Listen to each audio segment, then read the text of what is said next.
안녕하세요. 저는 남편과 이혼한 지 2년 차 된 30대 중반 여자입니다. 얼마 전에 친구가 운영하는 식당에 일손이 모자라 잠깐 도와주러 간 적이 있었는데요. 거기에서 전 시댁 식구들이 식사를 하고 있더라고요.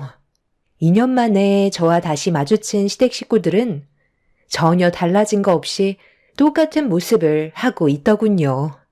친구 식당이 오픈한 지 얼마 되지 않아 도움이 필요했던 상태라 어쩔 수 없이 시댁 식구들을 지나 주방으로 들어가게 되었고, 별로 마주치고 싶지 않아 주방에서 제가 할 일을 찾아 친구를 도와주고 있었는데, 시댁 식구들이 식사를 마치고 친구한테 저를 불러달라며 식당을 나가지 않길래 어쩔 수 없이 밖으로 나갔어요. 다른 손님들도 식사를 하고 계셨기 때문에 엘리베이터 앞에서 대화를 나누게 되었죠. 전 남편이 안고 있던 아이를 시모가 안아주더니 저에게 갑자기 이상한 말을 늘어놓기 시작했어요. 어차피 이제 남인데 왜 제 인생에 또다시 끼어들려 하는지 이해할 수 없었죠. 그래서 저도 한마디 하게 됐고 엄청난 파장을 불러일으키게 되었습니다. 2년 전에 남편이 저 말고 다른 여자와 만나고 있다는 걸 알게 됐을 때 하늘이 무너져 내리는 것 같았어요. 신혼 2년 차였기 때문에 의심 같은 걸 해본 적은 단 한 번도 없었는데, 남편이 야근 때문에 늦을 것 같다는 말에 퇴근하고 회사 앞에서 기다리고 있던 저는 혼자 집으로 돌아올 수밖에 없었죠. 이런 일이 한두 번이 아니었기 때문에 크게 신경 쓰지 않았어요. 늦어봐야 항상 12시 전에 들어왔었고 크게 신경 쓸 만한 일은 없었습니다. 그렇게 차를 돌려 집으로 돌아가려는데 친구한테 전화가 왔어요. 약속 없으면 저녁이나 같이 먹자는 얘기였죠. 어차피 남편도 야근을 하기 때문에 혼자 집에 들어가 밥 먹는 것도 싫었던 저는 친구와 저녁 약속을 잡게 되었습니다. 그때까지만 해도 눈앞에 엄청난 일들이 몰려올 거라곤 전혀 예상하지 못했었어요. 친구와 저녁 겸 술 한잔 하기 위해 분위기 좋은 식당에 들어가 대화를 나누면서 허기진 배를 채우고 있었죠. 그런데 시간이 어느 정도 지났을 때 어디서 많이 들어본 목소리가 제 귀에 들려오길래 저도 모르게 그쪽으로 고개가 돌아갔는데, 제 눈앞에 펼쳐진 광경을 보게 되는 순간 너무 놀라 몸을 돌려버리고 말았어요. 마주보며 앉아있던 친구는 제가 이상한 행동을 하는 모습에 당황해하면서 왜 그러는지 물어보길래 손가락으로 반대편 테이블에 앉아있는 남편을 가리켰습니다.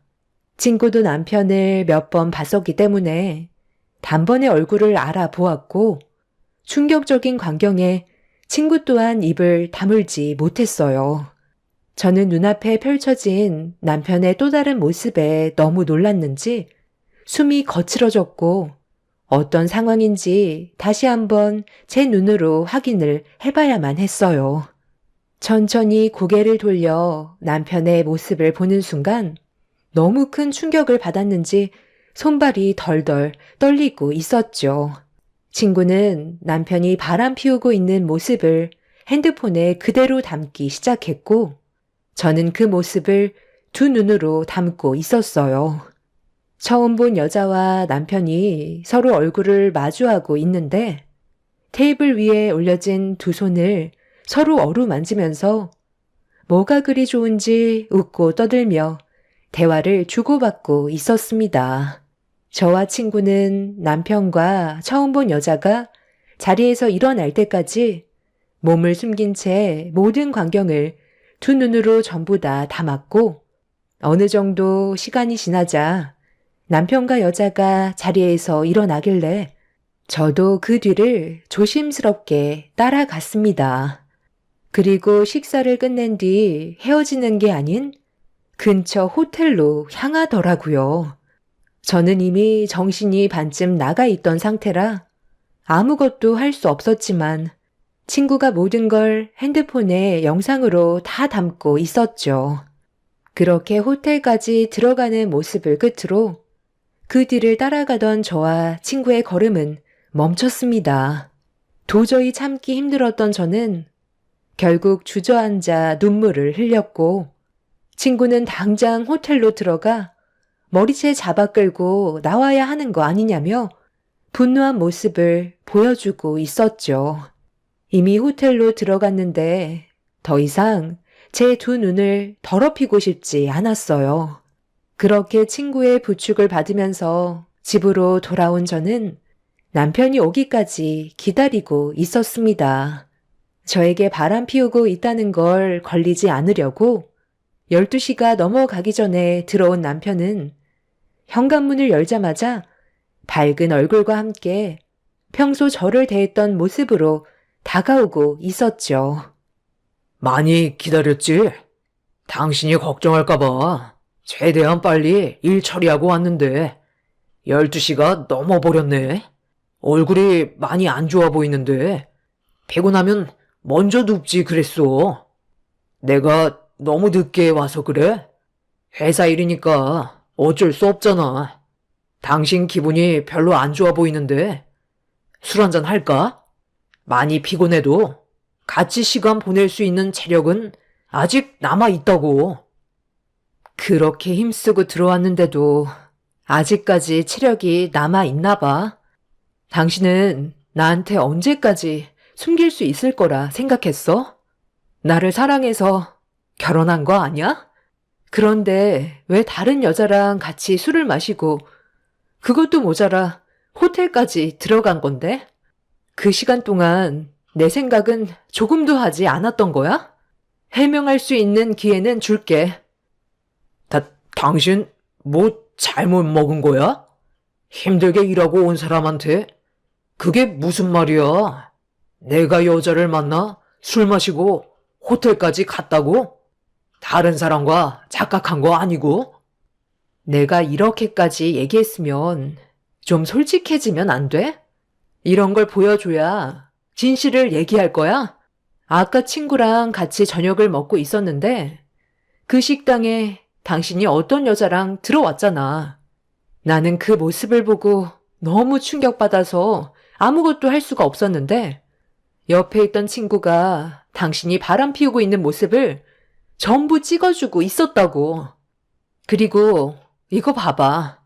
둘이 지금 어디를 들어가고 있어? 호텔까지 들어갔으면 그걸로 끝난 거 아니야? 이런데도 나한테 계속 거짓말 할래? 당신이 생각하는 그런 거 아니야. 같은 회사 사람인데 야근 끝나고 술 한잔 했던 것 뿐이고 술이 너무 취해서 집에 들어가기 힘들 것 같아 호텔에서 쉬게 해준 것 뿐이라고. 지금 내 말을 못 믿는 거야? 나는 정말 억울하다니까. 충분히 오해할 만한 장면들이긴 한데 내 모든 걸 걸고 아무 일도 없었어. 아까 식당에 같이 있었으면 아는 척이라도 하지 그랬어. 괜히 오해만 커졌잖아. 그래서 표정이 안 좋았던 거야. 어떤 상황이었는지 다 해명했으니까 이제 좀 풀렸지? 한번 거짓말하기 시작하면 끝도 없다더니 당신은 어떻게 표정 하나 안 바뀌고 나한테 거짓말을 할 수가 있어? 아무 일도 없었다고? 그럼 이건 어떻게 증명할 건데? 친구는 저를 집에 바래다 주고 다시 호텔로 돌아와서 지키고 있었는지 남편과 여자가 나올 때까지 잠복해 있다가 나오자마자 또다시 촬영을 시작했고 더 이상 볼 필요도 없다면서 당장 이혼하는 게 좋을 것 같다며 영상과 사진을 추가적으로 보내줬어요. 떨리는 손으로 재생 버튼을 누르는 순간 저는 핸드폰을 바닥으로 떨어뜨리고 말았었죠. 남편과 여자가 서로 헤어지기 아쉬워하는 표정을 보이면서 포옹하더니 입맞춤을 하고 있었습니다. 짧게도 아니고 상당히 긴 시간 동안 지속하는데 너무 충격적인 광경이라 끝까지 보고 싶지 않아 화면을 꺼버렸었죠. 저는 남편과 여자가 입 맞추는 영상을 또다시 보고 싶지 않았었는데 계속해서 거짓말하는 남편의 행동에 너무 화가 나서 결정적인 증거를 보여줬고 그 모습을 보게 된 남편이 그제서야 모든 걸 실토하게 되었죠. 그냥 솔직하게 얘기할게.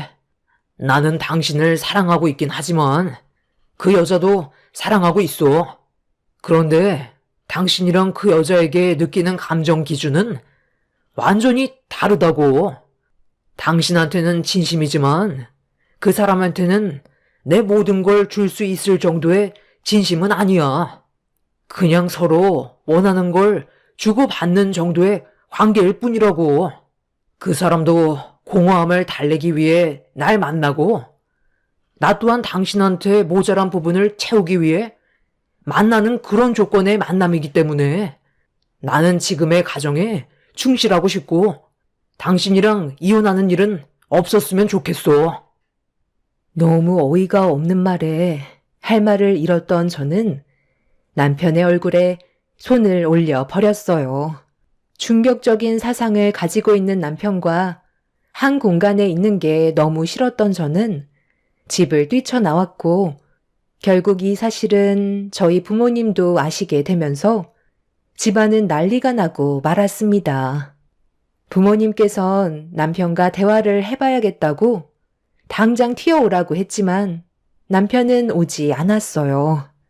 괜히 더 큰 문제가 생길 것 같아 제가 집을 뛰쳐나간 이후 남편은 시댁에서 생활을 하고 있었죠. 이 사실을 시댁 식구들도 전부 알고는 있었지만 다들 침묵하면서 어떠한 행동도 하지 않았어요. 보통은 자기 자식이 문제를 일으켰다면 직접 사과를 해야 되는 게 상식적으로 맞는 건데 단 한마디도 하지 않는 시댁 식구들의 모습에 실망을 크게 하신 부모님께선 화가 많이 올라오셨는지 결국 참지 못하시고 시댁의 문을 두드리셨습니다. 저희 부모님께서 현관문을 두드리자 그제서야 시모가 문을 열어주셨어요. 시댁 식구들은 어느 정도 예상하고 있었는지 거실에 모여 앉아 있었죠. 사돈께서 여기까지 어쩐 일이세요? 저희한테 무슨 할 말이라도 있으신가 봐요? 저희는 딱히 할 말이 없는 것 같은데 불편한 분위기는 별로 안 좋아해서요. 다 알고 계시면서 모른 척 하실 건가요? 권서방이 지금 제 딸을 놔두고 다른 여자와 바람이 났는데 왜 아무 말도 하지 않고 있는 거죠? 사돈께서도 권서방이 잘못했다는 걸 알고 계시잖아요. 저한테 직접 찾아와서 용서를 구해야 되는 게 맞는 거 아닌가요? 이런 식으로 침묵한다고 좋아지는 것도 아니잖아요. 제 아들이 뭘 잘못했다는 거죠? 한창 혈기왕성한 나이에 회포 좀 풀겠다는 건데 그 정도는 그냥 눈 감아줄 수 있는 거잖아요. 저도 그렇잖아도 물어봤는데 며느리를 진심으로 사랑하고 있긴 하지만 매번 요구할 수 없으니 다른 여자에게 좀 풀었던 것뿐인데 그게 걸렸다고 하더라고요. 그래서 제가 그랬죠. 남자면 누구나 그럴 수 있으니 굳이 사돈 집에 가서 무릎 꿇고 용서를 구할 필요는 없다고 했어요. 저는 제 아들이 오히려 잘하고 있는 것 같은데요. 그만큼 며느리한테 배려를 해주고 있는 거잖아요. 그래서 12시가 넘어가기 전에 항상 집에 들어가고 사고도 안 치는데 이렇게까지 서로 얼굴을 붉혀야 되겠어요? 제 아들이 노름을 내서 돈을 말아먹은 것도 아니고 이 여자 저 여자 만나서 아이를 가지게 한 것도 아닌데 이 정도는 그냥 웃어 넘길 수 있을 정도라고요. 어머님, 말이 너무 심하신 거 아니에요? 그런 식으로 살아갈 거면 뭐하러 결혼을 했고 많은 사람들 앞에서 서약을 한 건데요? 저 사람처럼 행동할 거면 법적으로 부부가 무슨 필요가 있겠어요? 노름 안 하고 바람 피운 여자가 임신만 안 하면 그걸로 끝인 거예요? 법적으로 전혀 문제가 없어 보이냐고요. 저는 절대로 그냥 넘어가지 않을 거예요. 사과를 받을 수 있을 거라곤 전혀 기대하진 않았지만 이런 식으로 나오실 거라곤 상상조차 못했네요. 법적으로 처리하면 되는 거죠? 내 동생이 다른 여자를 만났어도 가정에 충실했으면 된 거 아니에요? 그러는 재수 씨는 뭐가 그렇게 잘나서 내 동생한테 큰소리 치는 건데요? 아이도 가질 수 없는 몸이라고 들었는데 이런 거 저희 집안에서 감수하고 받아들여 줬으면 재수 씨도 일을 크게 만들지 말고 안에서 해결을 했어야죠. 그러고 보니 너 아예 임신을 할 수 없는 몸이라고 하지 않았니? 그럼 나는 아예 손주도 안아볼 수 없는 거잖아. 오히려 고개를 숙이고 다녀야 할 건 넌데 내 아들이 잠깐 다른 여자와 즐겼다고 사돈들까지 불러서 우리 집에 찾아와 난리를 쳐? 하자가 있는 몸인데도 며느리로 받아들여줬으면 감사하게 생각해야지. 어디서 큰 소리야? 그동안 내가 손주를 안아볼 수 없다는 말에 얼마나 마음고생이 심했는지 아니? 오히려 사돈께서 저희 집안에 고개를 숙여야 된다고요. 고칠 수 없는 하자인 불량품을 넘겨주셨으면서 지금 어디서 큰 소리야? 더 이상 태아할 가치도 없어 보이니까 당장 나가세요. 저는 선천적으로 아이를 가질 수 없는 몸이었어요. 원래 남편과 결혼을 하자마자 아이를 가질 생각이었지만 임신이 되지가 않아서 산부인과를 찾아가 봤는데 의사는 선천적 불임이라는 판정을 내렸었죠. 그날 이후 저희 부부는 엄청난 충격을 받았지만 이 소식을 접하게 된 시댁 집안 식구들은 저를 바라보는 시선이 좋지는 않았어요. 특히 시모가 사기 결혼이라며 당장 이혼시켜야 된다고 난리를 친 적이 있었습니다. 저도 정말 마음이 아팠고 앞으로 저를 닮은 아이를 가질 수 없다는 게 너무 슬펐었는데 이런 제 마음을 알아주시는 것보다 시모는 저에게 지속적으로 상처를 주셨었죠. 그런데도 저는 오히려 시모에게 더 잘하려고 노력했었고 며느리로서 최선을 다하며 살아왔었어요. 그런데 남편은 이런 아픔이 있는 저에게 더 큰 상처를 주었고 더 이상 함께할 수 없다는 걸 알게 됐을 때 믿었던 사람에 대한 배신은 모든 걸 무너뜨리게 만들었어요. 결국 남편과 저는 이혼을 하게 되었고 법적으로 저희가 받았던 상처에 대한 위자료를 받아낼 수 있었습니다. 그리고 남편과 만났던 상간녀에게도 소송을 걸어 위자료를 받아내었죠. 남편과의 짧은 결혼 생활은 제 인생의 기억에서 지워버리고 싶은 날들이었어요. 그렇게 이혼을 하게 된 지 어느새 2년의 시간이 흘렀고 열심히 살아가고 있는데 또다시 제 눈앞에 전 시댁 식구들이 나타나게 될 줄 꿈에도 몰랐었죠. 친구가 뷔페 식당을 오픈한 지 얼마 되지 않아 손님이 너무 많아 일손이 부족하다는 말에 도와주려고 찾아갔었는데 하필 그곳에서 시댁 식구들을 만나게 되었고 저와 얼굴을 마주쳤지만 모른 척하고 주방으로 들어가 일을 하고 있는데 저를 불러달라는 시모의 말에 어쩔 수 없이 시댁 식구들과 2년 만에 다시 얼굴을 마주보며 대화를 이어나가게 되었습니다. 전 남편의 품에는 남자아이가 안겨 있었어요. 시모는 첫 아들 손주라면서 아이를 건네받아 저에게 보란 듯이 자랑을 하셨습니다. 별로 대화하고 싶지 않아 바쁘니까 용건만 간단하게 해달라고 했는데 시모는 과거에 법적으로 피해본 부분들에 대해 화가 나셨는지 막말을 뱉으셨어요. 네가 앞으로 잘 살아갈 수 있을 것 같니? 법적으로는 네가 이겼겠지만 앞으로 평생 너는 남자 하나 만나지 못하고 늙어 세상 떠날 거다. 애도 못 낳는 게 주방에서 등신짓만 하고 있으니 남자가 꼬이겠어. 우리 손주 봐봐라. 너랑 이혼하자마자 집안의 경사가 끊이지 않는다.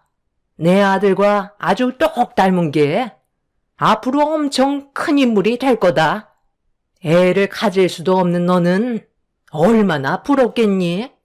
오늘 이 시간 이후로 2번 다시 만날 일은 없었으면 좋겠다. 그건 제가 할 말인 것 같은데요. 제 친구 식당에 2번 다시 안 오셨으면 좋겠어요. 그리고 당신이 어떻게 살던 그건 이제 저랑 상관없어요. 지금 현재 저도 엄청 잘 살고 있고 천치들 득실되는 당신 집안보다 100배 1000배 웃으면서 행복하게 살고 있으니까 앞으로 제 앞에 다시는 나타나지 않았으면 좋겠네요. 어머님, 식사 다 하셨어요? 제가 회사에 잠깐 볼 일이 있어서 늦게 왔는데 괜찮죠? 그럼 서둘러 산부인과에 갈까요? 그런데 무슨 일 있는 거예요? 그게 아니라 너 앞에 있는 여자가 우리 아들 전처였거든. 지나가는 길에 잠깐 마주쳐서 한 소리 하고 있었는데 아직까지 정신을 못 차렸지 뭐야. 에이, 신경 쓰지 마세요. 원래 사람은 쉽게 변하지 않잖아요. 대신 어머님은 더 좋은 며느리 만나셨잖아요. 그러니까 그냥 무시하시고 저랑 서둘러서 산부인과에 가요. 그러고 보니 오늘 아들인지 딸인지 알 수 있다고 하지 않았어? 내 큰아들이 딸만 셋이라 이왕 우리 작은 며느리는 둘째도 아들이면 좋겠는데. 그쪽이 새 며느리였구나. 당신도 참 인생이 안타깝다. 어떻게 여자를 골라도 저런 여자를 골라서 인생을 말아먹니? 지금 상당히 행복해 보이는데 그 행복이 얼마나 갈 것 같아? 제가 충고 하나 해드릴까요? 뛰는 놈 위에 나는 놈이 있다고. 품에 안겨있는 아이가 누구씨인지부터 확인해 보셔야 할 것 같은데요? 너 지금 우리 집안 무너뜨리려고 작정했어? 어디서 지금 쓸데없는 말을 입 밖으로 내뱉는 거야? 엄마, 이제 그만 가요. 괜히 귀만 더럽혀졌네. 왜? 나는 그냥 들었던 내용에 대해 전달해 준 것뿐인데. 아까 식당에 올라오기 전에 1층 화장실에 잠깐 들렸었거든. 그런데 화장실에서 어떤 여자가 통화를 하고 있더라고. 그런데 상당히 심각해 보이는 거야. 시간이 지날수록 아이가 아빠 얼굴을 닮지 않은 것 같다면서 불안해하길래 당신처럼 사고친 여자인가 보다 생각했었지. 그렇게 화장실에서 볼일을 보고 손을 씻고 있는데 임신한 여자가 볼일을 보고 나오더라고. 그러면서 뭐라고 그러는 줄 알아? 뱃속에 있는 아이도 남편의 아이가 아닌 것 같다며 불안해하면서 화장실을 나가는데 그 한심한 여자가 당신과 결혼했을 거라곤 상상도 하지 못했네. 어머, 저기요. 어디서 이상한 말을 듣고 저한테 뒤집어 씌우는 거예요? 여보, 그만 나가자. 저 여자 정말 완전 정신 나간 여자였잖아. 저런 말은 아이한테도 안 좋다고. 잠깐만. 내가 저 사람에 대해 확실하게 알고 있는 건 거짓말을 할 사람이 아니라는 건데 정말 화장실에서 그런 말을 들었단 말이야? 이 사람이 확실하냐고? 확실한지 아닌지 그건 당신이 알아봐야 되겠지. 얜 누구실까? 당신이 친아빠라면 다행이겠지만 만약에 당신 아이가 아니라면 그땐 어떻게 할래? 제 말 한마디에 시댁 집안은 즉각 난장판이 되었고 시몬은 아이의 얼굴과 전 남편의 얼굴을 번갈아 가면서 확인하고 있었어요. 한참을 뚫어지게 쳐다보던 시몬은 닮지 않은 것 같다면서 비틀거리기 시작하셨죠. 볼일이 끝난 저는 뒤돌아 식당 안으로 들어가려 하는데 전 남편이랑 결혼한 여자가 갑자기 제 머리채를 잡으면서 어디서 거짓말이냐고 앞뒤로 흔들어댔고 한바탕 소동이 일어나자 친구가 나와서 저를 도와 그 여자를 떨어뜨려 놓았어요. 머리털이 한 움큼 빠져버린 저는 마음 같아선 그 여자의 뺨에 손을 올리고 싶었지만 임신한 몸이라 전 남편의 뺨에 손을 올려 붙였습니다. 그리고 끝까지 안 하려 했던 말을 결국 꺼내고 말았죠. 내가 그냥 좋게 넘어가려고 하니까 저 여자 정말 안 되겠네. 당신은 나랑 이혼하고 만난 여자가 고작 저런 여자야? 뱃속에 있는 아이도 당신 아이인지 모르는 상황이고 태어난 아이도 자기 친아들인 줄 알고 지금까지 정성껏 돌봐주며 키웠었겠지. 그런데 저 여자 아까 화장실에서 나가고 누구랑 통화했는지 알아? 어떤 남자랑 약속을 잡는 것 같더라. 임신한 몸인데도 다른 남자와 만날 생각을 가진다는 게 상식적으로 이해가 되니? 예전에 당신이 했던 짓이랑 똑같이 하고 있더라고. 정말 한심해 보였는데 그게 당신 마누라였다는 걸 알게 된 순간 사람은 뿌린 대로 거둔다고 결국 똑같은 사람을 만나게 된 거야. 아직까지 정신 못 차리고 당신도 다른 여자 만나면서 다니고 있니? 그쪽이 아직 뭘 모르나 본데 내가 왜 이혼을 했는지 알아요? 저 사람이 나 말고 다른 여자를 밥 먹듯이 만나고 있었거든. 그쪽이 임신을 했으니 아마 내 생각엔 다른 여자를 엄청 만나고 다녔겠지. 저 사람은 절대로 자기 성격을 고칠 수 있는 놈이 아니거든. 아마 이미 수많은 여자들 중에 다른 씨가 태어났을 수도 있는 거고 아니면 그쪽처럼 임신을 했을 수도 있겠네. 둘이서 아주 끼리끼리 잘 만났는데 오래오래 행복하게들 살아봐. 뭐라고? 이 사람은 나 말곤 다른 여자는 눈에도 안 들어온다고 했었는데 당신 지금까지 나한테 거짓말을 했던 거야? 그럼 어제 야근한다고 했을 때 그때도 다른 여자를 만나고 있었던 거네? 왜 대답을 못하는데? 빨리 말해보라고. 결혼 생활 동안 나 말고 다른 여자를 만난 적이 있었던 거야? 네가 뭔데 나한테 지금 큰 소리를 치는 거야? 태어난 아이도 누구 아이인지 모르고 뱃속에 있는 아이도 내 아이가 아니라면 너야말로 나 말고 그동안 다른 남자를 만나고 있었던 거 아니야? 나보다 네가 더 쓰레기 같은데?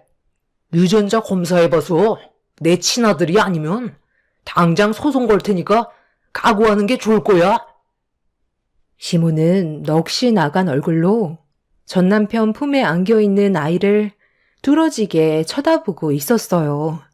친구는 더 이상의 소란을 피우면 경찰에 신고하겠다고 전 시댁 식구들을 전부 건물 밖으로 내쫓았습니다. 그렇게 한바탕 소란이 끝나고 나중에 들려온 소식은 충격적이게도 그 여자의 아이가 전 남편의 아이가 아니라는 사실이었고 뱃속에 있는 아이는 태어나 봐야 알 수 있는 사실이었죠. 그런데 여기서 끝이 난 게 아니었어요. 몇 명의 여자가 전 남편을 만나 임신을 했는지 집에까지 쳐들어가서 한바탕 난리를 친 것 같아 보였습니다. 순식간에 집안 전체가 쑥대밭이 되어버렸고 전시모는 감당할 수 없는 충격에 결국 혈압이 올라 뇌출혈이 진행이 되었고 병원에서 치료를 받고 있는 중이라는 소식을 접할 수 있었습니다. 생각 없이 행동한 남편이 만들어낸 결과였고 임신한 여자들을 상대로 수습을 하려고 노력을 하고는 있지만 아마 쉽게 해결을 할 수는 없겠죠. 결국 그 사람은 자신의 생각 없는 행동을 뒤늦게 후회하면서 땅을 치고 있습니다. 전시모는 뇌출혈로 언제 깨어날지 모르는 상태이고 임신한 여자들은 남편을 상대로 소송까지 걸었죠. 전치들만 득실되는 집안에서 하루빨리 빠져나온 게 정말 다행인 것 같아요. 만약 지금까지 참으면서 그 사람과 결혼 생활을 유지했다면 아마저도 제정신으로 살아가지는 못했을 것 같습니다. 농차 지나갔으니 앞으로 저에게 좋은 일만 펼쳐졌으면 좋겠어요. 제 사연을 들어주신 여러분들께서도 언제나 행복만 가득하시길 바랍니다. 감사합니다.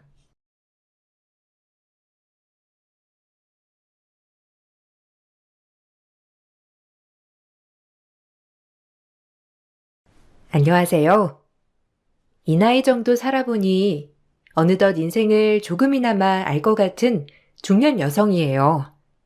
3대 독자 집안의 맏며느리로 시집을 가 모진 시집살이를 마치고 아들을 낳았을 때 어머님은 저에게 처음으로 미소를 보여주셨답니다. 그땐 제가 아들을 못 낳아서 어머님이 미워하셨던 거니 이제 고생 끝 행복 시작이다라고 생각이 들었어요. 하지만 아이가 커감에 따라 어머님은 절 더 미워하게 되었어요. 아이가 공부를 좋아하긴커녕 나가서 운동을 하고 친구들과 뛰어노는 것을 더 좋아하는 나이였거든요. 남편보다 제가 훨씬 학벌이 딸리게 되니 어머님은 이 탓을 다 저에게 돌렸고 저 때문에 아이가 미움받는 것 같아 미안했어요. 쟨 누굴 닮아서 저렇게 밖으로만 다닌다니? 애 아빠 대학 교수씩이나 되고 우리 집안이 어디 보통 집안이냐? 너 닮아서 저러는 거야. 지 엄마 똑 닮아서 밖으로만 나돌고 책상 앞에 붙어있는 꼴을 못 봤어. 어떻게 저리 외탁만 한다니? 에이, 아범한테 들으니 아범도 어렸을 때 많이 뛰어놀았다는데요. 그리고 애들이 뭐 그렇죠. 할 때 되면 해요. 뭐가 할 때 되면 한다는 거야? 조기 교육 모르냐? 우리 집안이 돈 없는 집안도 아니고 애 공부 좀 제대로 시켜라. 장손식이나 돼가지고 집안에 먹칠하고 다니면 좋겠어? 내 말 명심해. 우리 장손은 특별해야 할 거야. 너 정신 똑바로 차려. 애비랑 막내는 이 나이 때 얼마나 책상에만 붙어 있었는 줄 알아? 그러니까 대학 교수에 공무원이나 되지. 네가 이 집에 시집 왔으면 우리 장손 제대로 키워야 할 거야. 맨날 저렇게 나돌기만 하면 장손이고 뭐고 없는 줄 알아. 내 말 알아들었냐? 상대적으로 아들들이 대학 교수에 공무원에 한 자리씩 차지하고 있던 터라 어머님이 손자한테 거는 기대는 어마어마했어요. 하지만 여러분들도 자식을 키워보셨다면 아시겠지만 어디 자식이 내 뜻대로 되나요? 제 아들은 공부보다는 몸 쓰는 일을 더 좋아했고 항상 축구에 야구에 늘 친구들과 밖에서 뛰며 노는 것을 좋아하는 아들이었답니다. 전 그런 아들의 모습이 천진난만하고 아이스러운 모습이어서 너무 좋았어요. 하지만 시어머니는 그런 아들의 모습조차 보기 싫어하셨죠. 어떻게 지혜미만 쏙 닮았냐? 정이 안 가. 장손이라고 기대를 엄청 했더니만 우리 집안 피가 하나도 없잖아. 매사 저렇게 나가 놀기를 좋아하고 툭 하면 다쳐서 들어오고 에휴, 너 아들 하나만 더 낳아라. 쟤는 싹이 글렀어. 어머님, 왜 자꾸 도연이한테 그렇게 말씀하시는 거예요? 아직 어린아이인데 앞으로가 무궁무진하다고요. 말씀 삼가주세요. 저 때부터 싸게 두드러져 보이는 거 모르냐? 난 최소 연고대다. 우리 손자 거기 못 가면 난 손자로 인정 못한다고. 그냥 둘째 나. 쟤한테 기대하긴 글렀어. 왜 조기 교육이 있는데? 싹이 있어야 그것도 시키는 거지. 너 내 말 명심해. 진짜 너무하시네요. 저한테도 그렇게 출신 대학 가지고 시집살이 시켰으면 그만이지. 제 자식한테까지 그러다니. 어머님, 전 다른 거 다 참아도 제 자식한테 손가락질을 하는 건 못 참아요. 그러니까 어머님도 선 좀 지켜주셨으면 좋겠어요. 이래서 엄마 아빠 유전자를 잘 봐야 돼.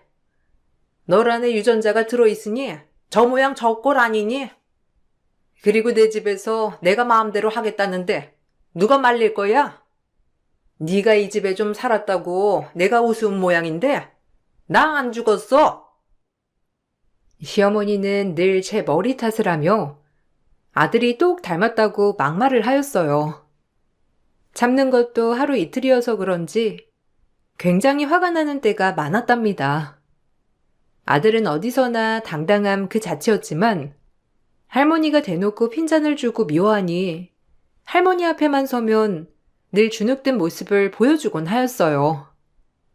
그 모습이 어찌나 마음이 아프던지 못난 엄마를 만나 이렇게 된 것만 같아 안 좋더라고요. 엄마, 나 친구들이랑 또 축구공 차고 와도 돼요? 할머니가 너무 싫어하니까 안 가는 게 더 나을 것 같기도 한데 내일 다른 학교랑 축구 시합하기로 해서 또 내가 빠지면 안 된단 말이야. 가도 돼요? 할머니는 절대 가지 못하게 해서. 가야지. 친구들이랑 약속한 거잖아. 그리고 어차피 학교도 안 가는 날인데. 대신 다치고 들어오지 말고 시간 잘 지켜서 와. 그럼 할머니한테 말하지 말까? 할머니 알면 또 엄마한테 화내잖아.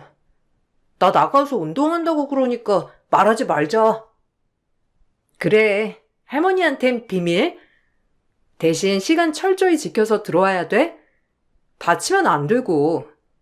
엄마가 우리 아들 얼마나 사랑하는 거 알지? 초등학생밖에 되지 않은 아들은 벌써부터 눈치라는 것이 생겨 할머니 눈치를 참 많이 보는 아이였는데 마음이 안 좋았답니다. 그러던 중 홍기가 찬 시동생이 결혼을 하였고 동서는 서방님이 근무하고 있는 세무사에서 같이 일하는 세무 공무원이었어요. 인상이 좋아 잘 지내면 좋겠다 싶던 찰나였지만 동서도 말하는 것을 보니 시어머니와 별반 다를 거 없는 사람 같아 보였죠. 그래도 우리 아들도 공무원, 며느리도 공무원이니 내가 그나마 좀 낫다. 이렇게라도 급이 맞아야 한다니까.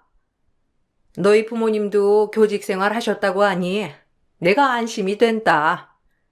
네가 보통 머리를 물려받은 게 아닐 거 아니니? 유전자 무시 못하거든. 이 말이 고리타분하게 들릴 수 있겠지만 네가 우리 집안의 대를 이어야 돼. 우리 집안이 어떤 집안인 줄은 알고 있지? 어머, 형님한테 아들 하나 있잖아요. 이미 형님이 대를 이은 건 아닌가요? 어머님도 요즘엔 딸이 대세래요. 전 아들 하나, 딸 하나 이렇게 사이좋게 낳고 싶은걸요? 그래도 장녀가 살림 미천이라니까 이왕이면 딸 먼저 낳고 싶은데. 에이, 그런 말 하면 못 써. 제가 아들을 낳았다고 해도 난 인정 못한다. 저런 머리에 똥만 들은 애가 어디 내 손자겠어? 난 우리 손자라고 하면 진득하니 공부도 열심히 하고 뭐든 잘하는 그런 애가 내 손자라고 생각해. 쟤는 너무 외탁이야. 이 말이 무슨 말인 줄 알겠지? 이런 집에 대를 잇는다는 게 무슨 의미인지 똑똑한 너는 잘 알 거라고 생각한다. 하긴 외탁만 해도 어머님이 서운하시긴 하겠어요. 그럼 제가 힘닿는 데까지 노력해서 아들 손주 안겨드릴게요. 아이고, 고마워라. 네가 아들만 낳고 떡 부러지게 키워준다면 이 재산이 다 누구 거겠니?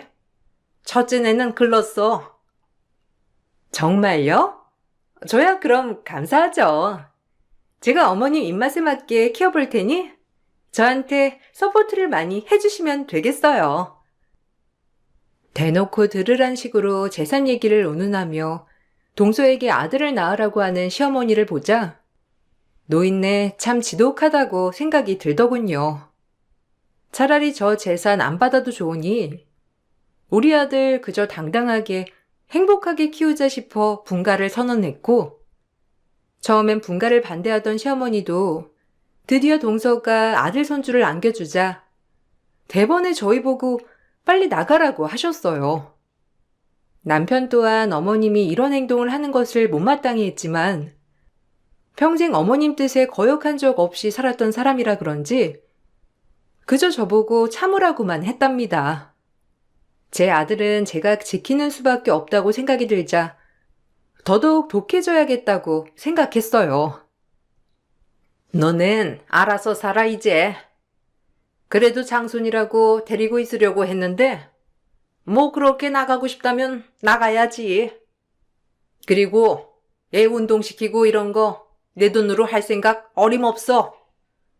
공부도 못하면서 머리에 똥만 차가지고 돈만 잡아먹게 할 수 있니? 어머님, 말씀 좀 삼가세요. 도연이도 같은 손자인데 어떻게 맨날 머리에 똥만 찼다고 하세요? 각자 잘하는 분야가 있는 거죠. 두고 보세요. 우리 도연이 아마 큰 인물 될 겁니다. 어머니 공부가 다가 아니고 요즘 세상에 내 장기를 살려 얼마나 잘 사는 사람이 많은데 아직도 고리타분하게 공부하세요. 그러지 좀 마세요. 도연이도 어머님 눈치를 얼마나 보는데 애한테 자꾸 그러세요. 눈치 좀 봐서 공부를 해야지. 그게 눈치 보는 애냐? 머리에 똥만 차가지고 도연이가 서울대 들어가지 않는 이상 내 눈에 들 생각 마. 동생보다도 못하지. 도연이 그 나이 때 죄다 밖에서만 놀 때 우리 석현이 봐라. 수학경 시대애니 뭐니 거의 영재 수준이잖니. 계속해서 학교 타령을 하는 시어머니였어요. 저흰 그렇게 아이를 위해 분가를 했고 오히려 분가를 하니 어머님의 잔소리를 듣지 않아도 돼서 참 좋았답니다.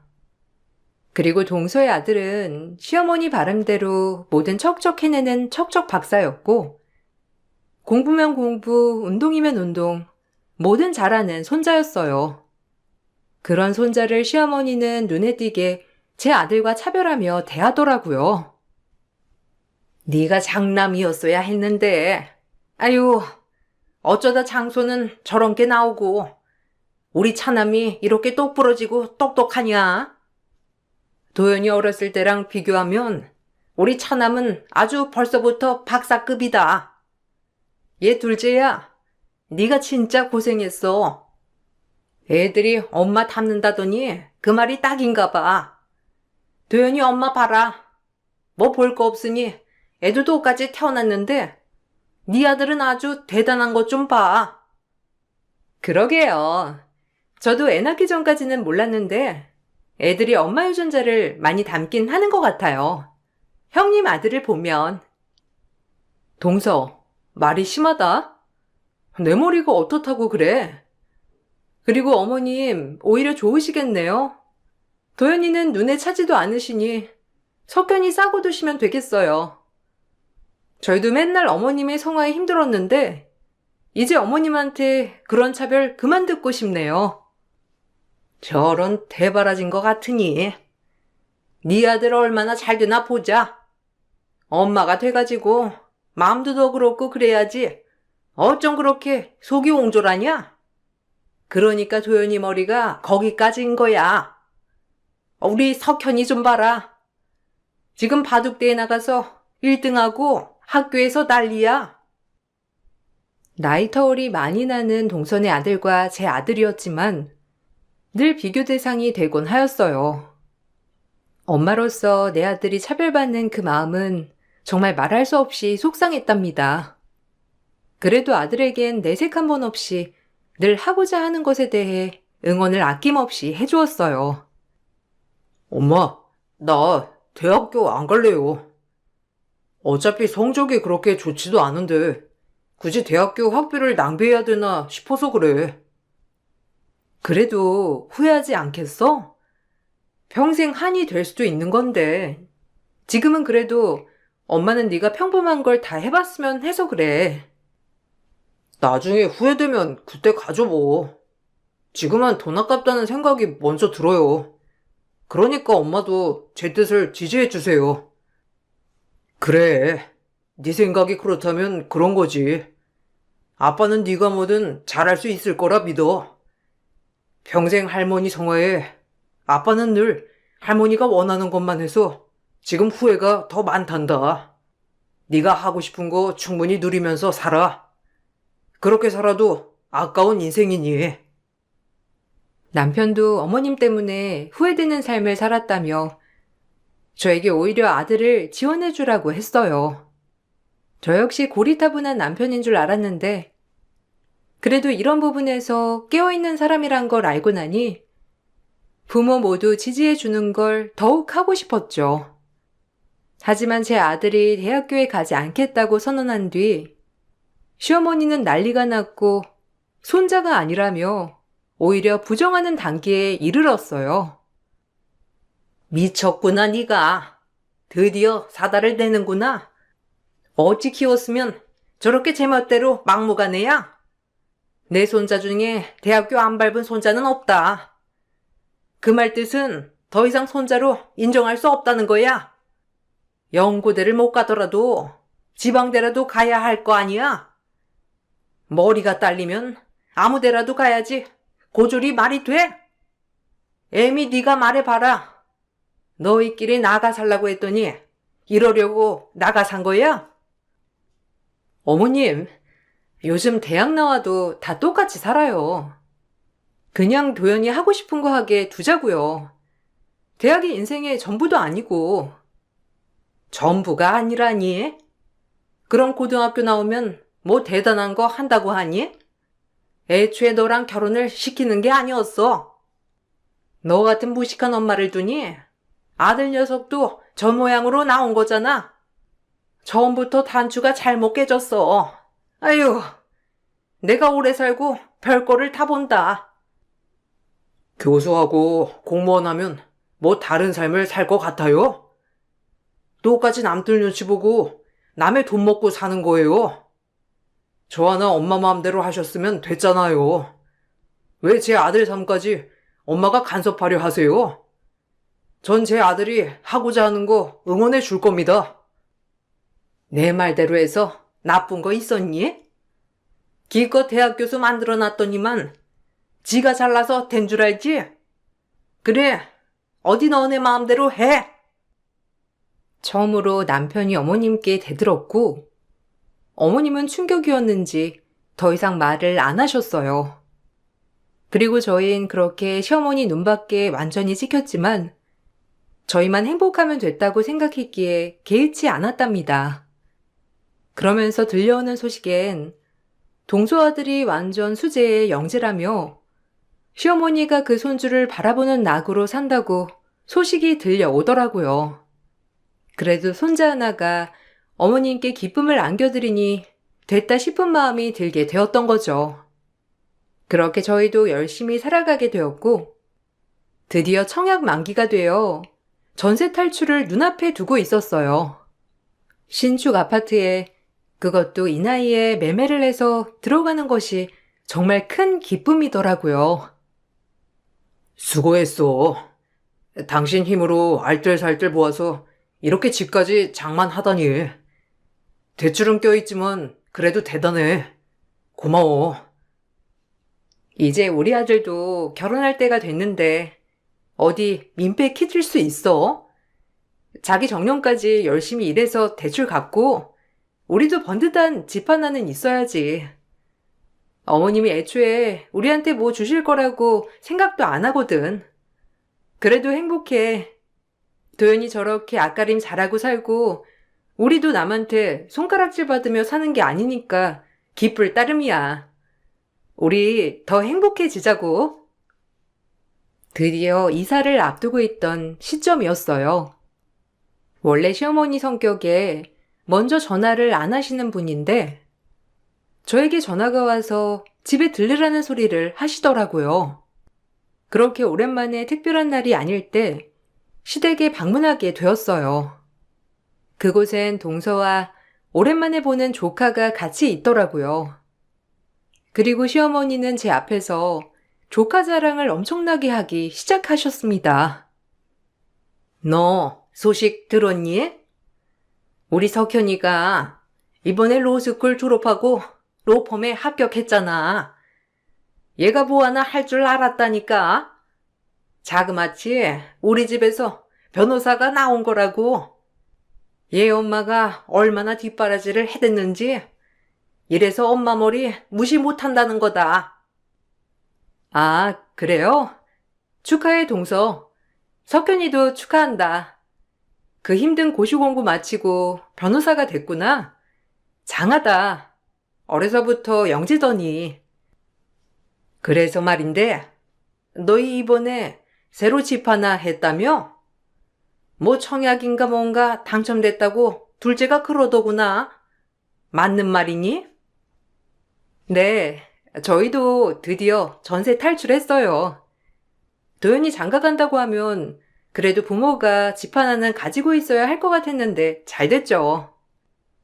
도연이가 뭐 얼마나 잘난 여자 데리고 온다고 그런 걸 신경을 써? 거두절미하고 너 그 청약 당첨된 집 좀 줘야겠다. 석현이가 그래도 집 하나는 번듯하게 가지고 있어야 또 비슷한 여자를 만나지. 네가 이번에 큰엄마 노릇 좀 해라. 네? 지금 저한테 말씀 다 하셨어요? 어머니, 상식적으로 그게 말이 되나요? 왜 저희가 저희 집을 석현이를 주겠어요? 왜라니? 장씨 집안 이렇게 세웠으면 당연히 해줘야지. 설마 네 아들 주려고 그랬니? 우리 석현이한테 몰아줘야 할 거 아니야? 그래야 좋은 여자를 또 데리고 오고. 네 아들이 공부라도 잘했으면 얼마나 좋아? 머리가 똥똥 어린 네 고졸아들 탓해. 애초에 눈밖에 왜 났겠어? 밖으로만 도니까 눈밖에 난 거잖니. 그러니까 석현이한테 그 집 양도해. 어머님, 돈 많으시잖아요. 왜 제 집을 내놓으래요? 석현이 공부시키느라 재산 다 거들나서 그러는 건가요? 이게 어디서 말을 막 해? 내가 처제한테 전화해서 그 집 내놓으라고 할 거니까 그리 알아. 석현이 집 한 채 해줘야지. 동서 아들이 최고 로펌에 합격했다며 내 생애 최초 청약집을 내놓으란 시어머니였고 제 아들 녀석의 머리가 똥덩어리 머리라며 당장 내놓으라고 압박을 하였어요. 어이가 없어 말도 안 나오는 상황이었던 찰나 다급하게 조카에게 걸려온 전화 한 통이 있었고 그 전화를 받고 난 뒤 로펌에 합격한 조카가 다리를 덜덜 떨며 입 열자 시모가 바닥을 기며 싹싹 빌기 시작하더라고요. 그놈아, 제발 형한테 부탁해서 어떻게 좀 안 될까요? 진짜 제가 실수를 해가지고 그놈아가 도와주세요.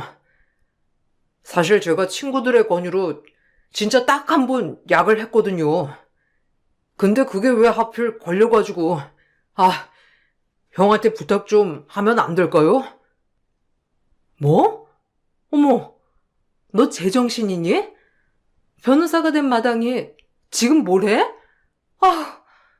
그리고 네 형이 무슨 힘이 있겠어? 아니, 이게 다 사실이냐? 아이고, 석현아, 왜 그랬어, 왜? 도연이한테 얘기해서 우리 애 좀 어떻게 해봐라, 응? 우리 둘째 손자 잘못되는 꼴은 나 못 본다.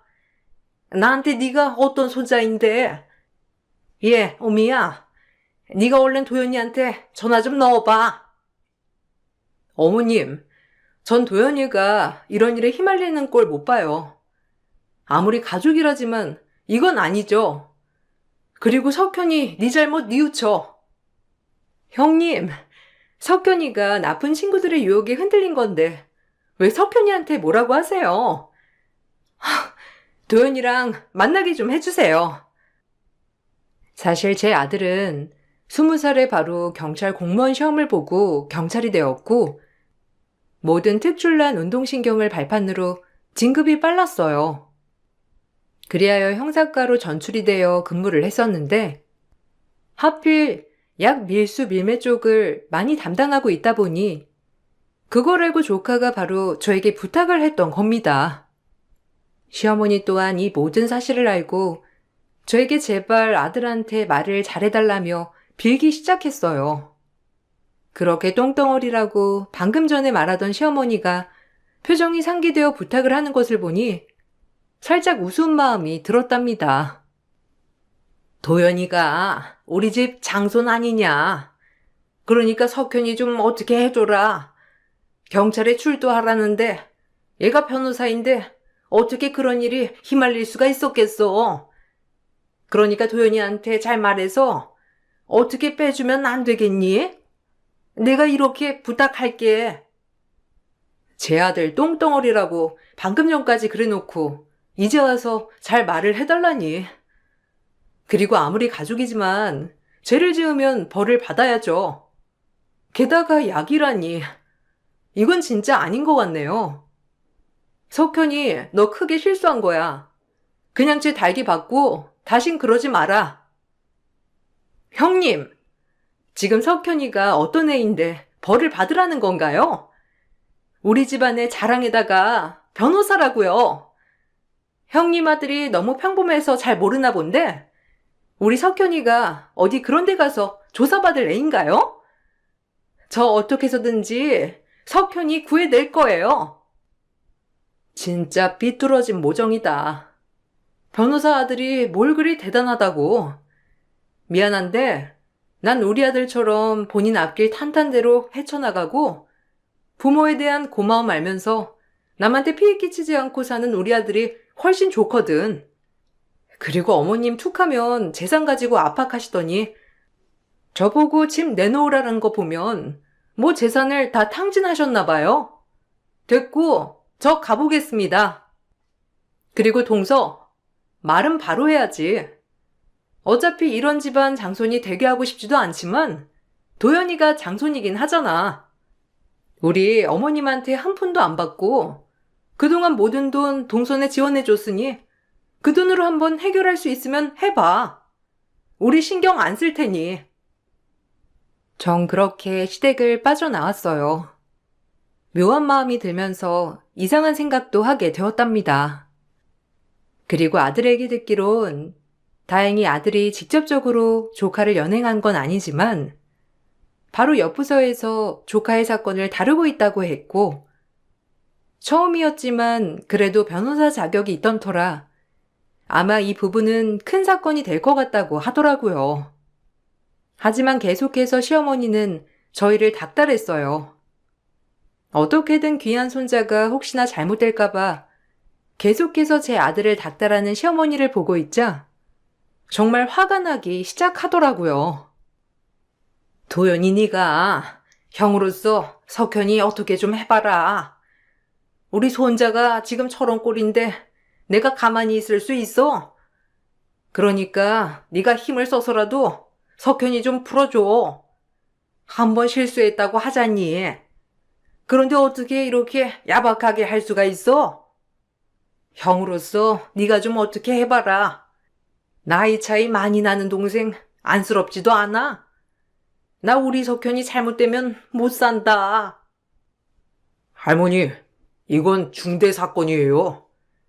그리고 제가 공무원인데 어떻게 힘을 써서 동생을 빼주나요? 그래도 초범이니까 그리 세진 않을 거예요. 그래야 석현이도 자기 죄를 뉘우치고 살 수 있을 거예요. 할머니가 제대로 생각해 주셨으면 해요. 너 지금 우리 석현이 보고 뭐 꼬리표라도 달고 살라는 거야? 고졸 출신 경찰이 뭐 그리 대단하다고 내 손자를 겁박해? 어허라, 이제 보니 너 석현이한테 질투심이 있었구나? 아니나 다를까 이때다 싶지? 요망한 나쁜 것이야 네가. 지 엄마 쏙 빼닮아서 머릿속에서 뭘 생각하는지도 모르겠는 것들. 석현이 잘못되면 니들 다 가만 안 둘 거니까 기다리고 있어. 어머님, 말 조심하세요. 석현이 잘못을 왜 도연이 탓을 하나요? 이제 좀 그만하세요. 저희도 진짜 진절머리 나니까. 그리고 엄마 닮았다고요? 고맙네요. 저런 귀하고 숭고한 우리 아들을 저 닮았다고 칭찬해줘서 과한 극찬을 받은 것 같아 기쁘네요. 시어머니는 제 아들이 그럼에도 아무런 반응이 없자 아들에게 또다시 막말을 퍼부었고 아들과 저는 역시나 시어머니를 보며 절레절레하게 되었어요. 그리고 초범이라 경미하게 지나갈 줄 알았던 조카는 알고 보니 몇 년 전부터 상습적으로 약을 일삼았다고 했고 증인들이 수차례 나온 상태였답니다. 결국 법정 구속을 피해갈 수 없게 되자 조카는 변호사 자격을 박탈당하고 말았어요. 시어머니는 이 사실을 알고 부정하면서 계속 아니라고 하더라고요. 본인의 모든 걸 털어 만든 둘째 손자이니 아무래도 이 점을 납득하는 게 시어머니에겐 쉽지 않은 일 같아 보이긴 하였어요. 동서와 시어머니는 계속해서 아니라는 말만 되풀이했답니다. 세상에나 한 번이 아니었다니. 어머님이 그렇게 오냐오냐 하며 키운 손자가 약쟁이였네요. 진짜 소름 돋지 않나요? 제 아들 그렇게 고졸이라고 똥덩어리니 뭐니 하시더니 모든 걸 다 바친 둘째 손자 어떡하면 좋아요? 정말 절레절레네요. 우리 석현이가 어떡해. 아니 내 손자가 그럴 리가 없지. 이건 누명이나 다름없어. 내가 명명백백 다 밝혀낼 거다. 그럼요. 우리 아들이 그럴 리가 없어요. 뭐가 아쉬워서 그럴까요? 어머님, 우리 석현이 위해 어떻게든 해봐요. 정신들 차리세요. 차라리 죄를 고백하고 비는 게 형량이 낮춰질 거예요. 그러니까 제발 어머님이랑 동서 정신 차리시라고요. 우리 석현이가 왜 정신을 차려? 우리 석현이는 순진해서 나쁜 친구들 꼬임에 넘어간 게 틀림없어. 그런 거라고. 정신승리 장난 아니네요. 참 그게 석현이를 위한 게 아닐 텐데. 어떻게 동서랑 어머님은 하나만 알고 둘은 모르세요? 시어머니와 동서는 끝끝내 부정을 하였고 결국 조카는 초범이었지만 계속해서 약을 구매한 점과 알고 보니 다른 친구들에게 약을 팔았던 점까지 걸려서 5년 이하의 법정 구속 명령을 받게 되었답니다. 그리고 치료도 받아야 했고 결국 그렇게 수재 소리를 듣던 조카는 한순간에 약 치료소에서 치료를 받으며 살아가고 있어요. 형량을 다 마치고 나왔음에도 계속해서 재범을 일삼았고 교도소를 들락날락하는 신세가 되고 말았던 거죠. 그러면서 본인에게 어렸을 때부터 공부를 잘해야만 한다고 압박한 할머니와 엄마를 원망하는 모습을 보여주었답니다. 어찌 보면 비뚤어진 사랑으로 아이를 망친 게 아닐까 싶었어요. 뭐만 하면 잘해야 한다. 우리 집안에서 사자 직업이 나와야 한다. 이렇게나 스트레스 받게 했잖아. 내가 약을 안 하고 버틸 수 있었겠냐고. 다 엄마랑 할머니 때문에 내 인생 이렇게 된 거야. 어쩌다 시험 문제 하나만 틀리면 할머니 그 노발대발하면서 엄마한테 돈 안 준다고 압박하는 그 꼴. 내가 얼마나 보기 힘들었는 줄 알아? 날 이렇게 망친 거야, 당신들이. 아니, 네가 어떻게 날 원망해? 내가 너한테 서포트를 얼마나 많이 해줬는데 이제 와서 나랑 네 엄마 때문이라고? 당연하죠. 시험 문제가 조금이라도 틀리면 바로 사람 취급 안 한 거 당신 아니었어? 난 어렸을 때부터 그 압박과 스트레스에서 언제 벗어나나 했다고. 그런데 약을 하니까 다 잊혀졌던 거야. 그래서 했던 거고, 내 인생 다 망쳤어. 있는 돈 없는 돈 다 갖다 바치면서 공부시켰더니 뭐? 인생을 망쳐? 네 형 좀 봐라. 아무 지원도 없이 혼자서 경찰까지 되고 그렇게 승승장구 진급까지 해가지고 홀로 살아가고 있는 거 안 보여? 네가 뭐가 부족해서 약을 해? 형은 스트레스가 없었겠죠. 할머니가 압박하는 스트레스가. 이제 내 마음대로 살 거니까 나 없다고 생각해요. 조카는 동서와 시어머니의 원망을 계속하였다고 했고, 그런 모습을 보는 시어머니 또한 어이가 없었다고 했어요. 그리고 전 이 얘기를 다 듣고 정말 사람 하나 망쳐가는 게 이렇게 쉬운 일이었구나 싶은 것이 조금 무서워졌답니다. 그리고 일이 이렇게 되자 시어머니는 저희 아들에게 이제야 장손하면서 달라지는 모습을 보였지만 이미 상처를 단단히 받은 아들과 저였기에 와닿지 않았어요. 이제야 제대로 된 손자를 찾아 할머니 신용을 하면 뭐라나 싶은 거죠. 역시 장손은 장손이다. 네가 대학은 안 갔지만 그래도 열심히 살고 형답게 모범을 보이니까 내가 다 기쁜 거 있지? 그동안 섭섭한 거 다 잊고 이제 이 할미가 널 많이 아껴주고 응원해 줄 테니 우리 왕래도 자주 하고 살자. 내 장손. 이제 와서요? 관심과 애정이 필요할 땐 그렇게 머리 나쁘다고 미워하더니만 이제 와서 끔찍이 아끼던 둘째 손자 교도소 들락날락거리니까 제가 아쉬워요? 그냥 할머니 하던 대로 하세요. 전 어차피 할머니 손자가 아니니 저도 할머니라고 생각 안 할게요. 아니, 왜 그렇게 말을 하니?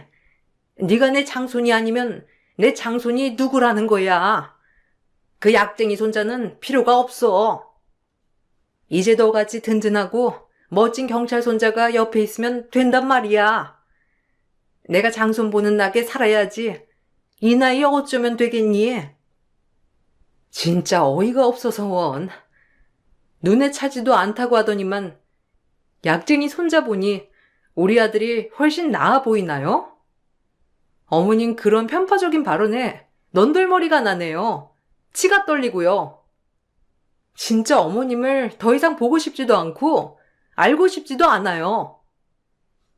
돈 다 갖다 바쳐서 변호사 만들어줬더니만 내 원망이나 하고 있는 놈 나도 필요 없다. 그러니까 우리 화해하자. 아니요. 전 할머니 보고 싶지 않아요.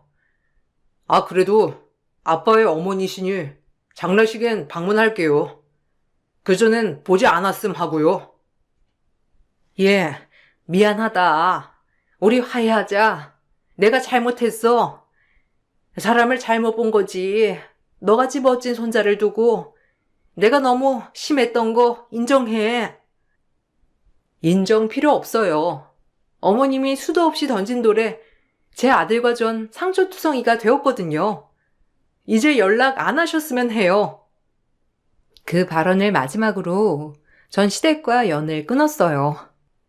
진작 끊었어야 했지만 그래도 부모이니 참자 했던 것이 이렇게 여기까지 오게 되었거든요.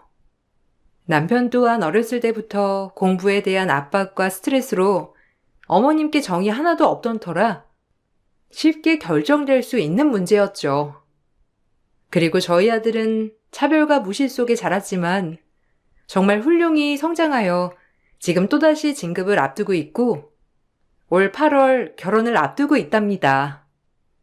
본인과 같이 정말 올곧고 바른 성품을 가진 여성을 데리고 왔더라고요. 어려서부터 할머니의 무시와 차별 속에 힘들었던 아들이었지만 그래도 본인의 신념을 꺾지 않고 커준 아들이 너무 대단하다고 느껴져요.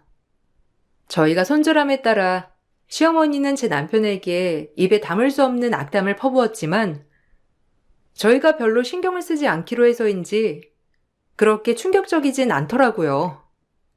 이제는 각자의 인생을 잘 살면 될 것 같은 마음이 들면서 우리 아들 앞날이 더 행복했으면 좋겠다고 생각하네요.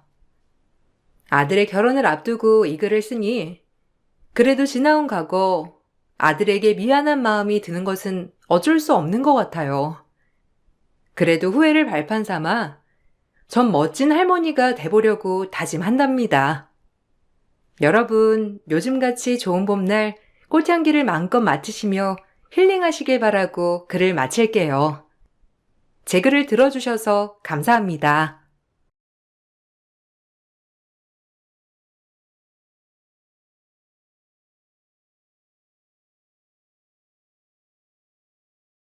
안녕하세요. 저는 남편과 2년 전에 이혼을 하게 된 안양에 살고 있는 30대 후반 여자입니다. 여기에 글을 쓰게 된 이유는 남편과 시모의 잘못된 행동들이 저에게 너무 큰 상처를 안겨줘서 이혼을 결정하게 되었지만 시간이 지난 지금도 후회보다는 잘한 선택이었다고 생각합니다. 30대 중반이 넘어가는 나이에 남편을 만나 결혼을 한 지 얼마 안 돼서 계획에 없었던 임신이 제 인생 계획에 변화를 가져오게 만들었어요. 원래 저는 결혼 생활을 해도 제가 원하는 삶을 살고 싶었기 때문에 아이에 대한 생각보다는 사랑하는 사람과 함께 좀 더 자신의 가치를 높이는 삶을 살고 싶었습니다.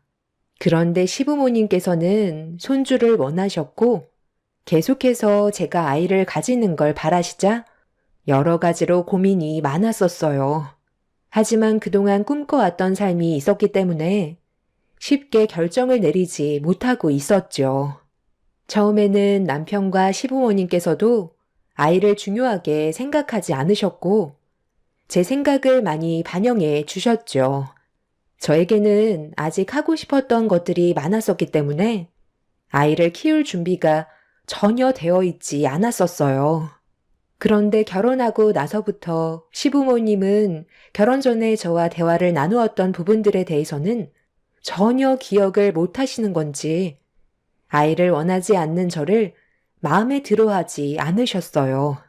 시부모님께서 불만을 털어놓으시니 남편도 영향을 받게 되면서 부부싸움으로까지 이어졌습니다. 제 의견은 조금도 존중해 주려 하지 않는 모습들이 너무 서운하게 다가왔었습니다.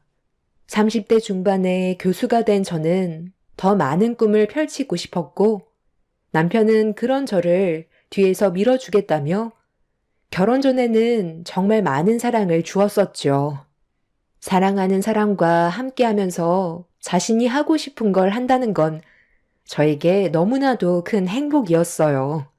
하지만 그건 얼마 가지 못했고 남편과 시부모님 사이의 갈등은 저에게 불안감을 조성해 주었습니다. 그런데 어느 날 예상하지 못했던 문제가 터지게 되면서 제 인생은 순식간에 바뀌게 되는 사건이 하나 있었어요. 어느 날 저녁 친정집에 잠깐 볼 일이 있어서 다녀왔었는데 현관문을 열자마자 남편이 저에게 와인잔을 내밀었어요.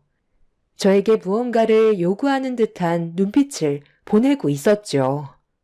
며칠간 몸이 피로했던 저는 남편이 건네준 와인을 마셨고 분위기를 조성한 남편과 대화를 이어나가면서 꽤 많은 와인을 마시고 말았어요. 그런데 얼마나 마셨는지 전날에 있었던 일이 기억이 잘 나지 않더라고요. 원래 술을 잘 못하던 제가 그간 스트레스를 많이 받았었는지 평소 주량 이상을 마시게 된 거였죠. 눈을 떴을 때 남편은 이미 출근을 했는지 집에 없었습니다. 그때 남편이 왜 저에게 와인잔을 건넸는지 눈치챘어야 했는데 멍청하게도 남편의 계획을 저는 전혀 알지 못했었죠. 그간 아이 문제로 사이가 좋지 않아 부부관계에 문제가 좀 있었는데 남편이 먼저 제 기분을 풀어주려고 이벤트를 준비했다고 생각했지. 아이를 가지기 위한 계획이었다는 건 상상조차 하지 못했었어요. 언제부터인가 몸에서 이상함을 느끼게 된 저는 불안감이 엄습해왔고 설마 하는 마음에 임신 테스트기를 검사한 결과 선명한 두 줄이 제 눈에 들어오고 말았습니다. 저는 아직 준비가 되어 있지 않았던 상태라 많이 당황스러웠었는데 제가 임신을 했다는 걸 알게 된 남편과 시부모님은 난리가 났었죠. 집안의 경사라며 저에게 축하한다며 좋은 말을 아끼지 않으셨어요. 제 삶이 전반적으로 바뀌게 되는 순간이었는데 그런 제 고민을 알아주지 않던 남편과 시부모님이 너무 서운했었어요. 기뻐하는 시댁 식구들과 다르게 제 표정이 별로 좋지 않자 시모는 인생이 원래 자기 마음처럼 되는 게 아니라면서 제 손을 잡아 주셨습니다. 자기가 원하는 대로 살면 그게 인생이니? 원래 다 그런 거야. 계획하지도 못했던 일들이 벌어지는 게 인생이라고. 어쩌겠어. 현실을 받아들여야지. 나는 네가 교수인 것보다 뱃속의 아이가 더 중요하다. 어느 정도 아이가 크면 그때 가서 원하는 거 다시 하면 되는 거잖아. 일단 일이 이렇게 됐으니까 뱃속의 아이만 신경 쓰도록 해라. 내 아들이 능력이 되는데 너까지 돈을 벌 필요가 없잖아. 나는 네가 교수인 것만도 자랑스럽다. 앞으로 태어날 손주가 얼마나 똑똑하겠니? 비는 못 속이는 거 알지? 너무 우울해하지만 말고 현실을 기쁘게 받아들여라. 너를 또 닮은 아이가 태어난다는 게 얼마나 기쁜 일이니? 당신은 앞으로 내가 차려둔 밥상에 숟가락만 얹으면 된다니까? 왜 눈물을 흘리고 그래? 뱃속에 아이가 생겨서 너무 감격스러운 거야? 제 기분을 전혀 모르는 시댁 식구들은 아이가 생겼다는 이유 하나만으로 세상을 다 가진 것 마냥 기뻐하고 있었어요. 하지만 저는 반대로 기분이 좋은 것도 아니고 안 좋은 것도 아니었습니다. 현실을 어떻게 받아들여야 할지 몰라 정신적으로 많이 힘들었었어요. 부모님께서도 저에게 좋은 말을 해줬지만 만족스러운 답을 들을 수는 없었습니다. 그렇게 시간이 지날수록 제 뱃속의 아이는 이런 제 감정을 전혀 모르고 있는지 무럭무럭 자라고 있었습니다. 배가 점점 불러오자 남편과 시부모님께서는 저에게 더 많은 사랑을 주었어요. 단 한 번도 얼굴 붉히는 일 없이 저에게 관심을 주었죠. 어느새 저도 현실을 조금씩 받아들이고 있었는지 이런 삶도 나쁘지 않은 것 같다는 생각을 하고 있었습니다. 그렇게 계획에 없던 아이가 세상 밖으로 나오면서 제 삶은 상상했던 것보다 차원이 다른 경험을 하게 되었죠. 서툰 육아에 시달리면서도 저와 비슷하게 닮은 아이를 바라볼 때면 너무 사랑스러웠고 모든 걸 다 해주고 싶을 만큼 모성애가 자라고 있었습니다. 어느새 제가 꿈꿔왔던 삶은 아이에게로 초점이 맞춰지게 되었던 거죠. 그렇게 변화된 삶을 받아들이면서 행복하게 살아가던 어느 날 주말에 시댁에 잠깐 들렸을 때 시모가 정성껏 차려주신 음식들을 맛있게 먹고 방에 들어가 아이를 돌보고 있었는데 큰 걸 봤는지 칭얼거리길래 서둘러 기저귀를 갈아주려고 하는데 남편이 차에서 짐을 다 빼지 않았는지 기저귀가 방 안에 없더라고요. 그래서 남편한테 도움을 요청했지만 제 목소리를 듣지 못했는지 아무런 대답이 없길래 차라리 제가 빨리 다녀오는 게 좋을 것 같아 서둘러 밖으로 나가 트렁크를 열고 기저귀가 들어있던 가방을 꺼내 드는 순간 남편의 목소리가 제 귀에 들려왔어요. 목소리가 들리는 방향으로 고개를 돌리자 남편이 시모에게 끌려가고 있었는데 상당히 불만 섞인 얼굴로 따라가고 있었습니다. 남편이 절대 안 된다며 싫다고 난리를 치길래 무슨 대화를 하는지 잠깐 엿들으려고 가까이 다가갔어요. 그런데 그 순간 제 귀를 의심할 만큼 충격적인 대화를 듣고 말았어요. 안 된다니까요. 지금 애 하나 키우는 것도 얼마나 힘든지 알아요?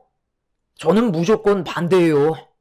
엄마가 아이 하나만 가지면 바랄 게 없다고 하도 재촉하셔서 어쩔 수 없이 제가 임신 계획을 세웠지만 둘째는 정말 가질 수 없을 것 같다니까요. 무슨 말을 하셔도 이제는 제가 싫으니까 더 이상 바라지 마세요. 아이를 하나만 가지는 게 얼마나 외로운지 아니? 원래 둘은 낳아야 훨씬 더 키우기가 수월한 거라고. 나중에 내 말 안 들은 거에 대해 정말 후회한다. 엄마가 아무리 좋게 말씀하셔도 저는 무조건 반대예요. 그 사람 몰래 구멍 뚫어서 임신 계획 세운 것도 얼마나 살 떨렸는지 알아요? 이 사실 알면 바로 이혼이라고요. 저 사람도 둘째는 힘들 것 같다고 했어요. 이 정도 했으면 된 거 아니에요? 둘째 바라면 셋째가 보고 싶다고 하실 거고, 그럼 저희는 평생 육아만 하라는 거잖아요. 엄마가 저 하나만 낳은 거에 대해 평생 후회하신다고 입이 닳도록 말씀하시더니 그 한을 저 사람한테 풀려는 거 아니에요? 내가 살아온 경험으로 얘기해 주는 거다. 네가 외롭다는 말을 얼마나 많이 했는지 아니? 나 때는 먹고 사는 게 힘들어서 엄두도 못 냈지만 지금 너는 그렇지 않잖아. 엄마 말대로 손주 하나만 더 가지는 걸로 하자. 이번에도 피임 물건을 몰래 뚫어놓고 임신 계획 세우면 되는 거잖아. 지금 이게 다 무슨 말이죠? 제가 임신을 했던 게 그럼 자연적인 현상이 아니었다는 거예요? 당신 지금 나 임신시키려고 일부러 그런 짓을 꾸민 거야? 당신 여기 언제부터 있었어? 잠깐만 내 말 좀 들어봐. 우리 엄마가 평생 소원이라는데 안 들어줄 수도 없잖아.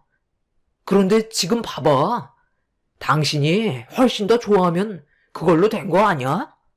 순서가 좀 바뀐 것 뿐이지. 결과는 나쁘지 않았으면 그걸로 된 거 아니야. 당신한테 비밀로 한 건 괜히 얼굴 붉힐 일 만들게 될까봐 그런 거지. 어차피 알게 된 거 솔직하게 얘기하마. 내가 그렇게 하라고 지시했다. 처음에는 네가 원하는 대로 해주려고 했었는데 둘이 결혼을 했으면 당연히 아이는 있어야지.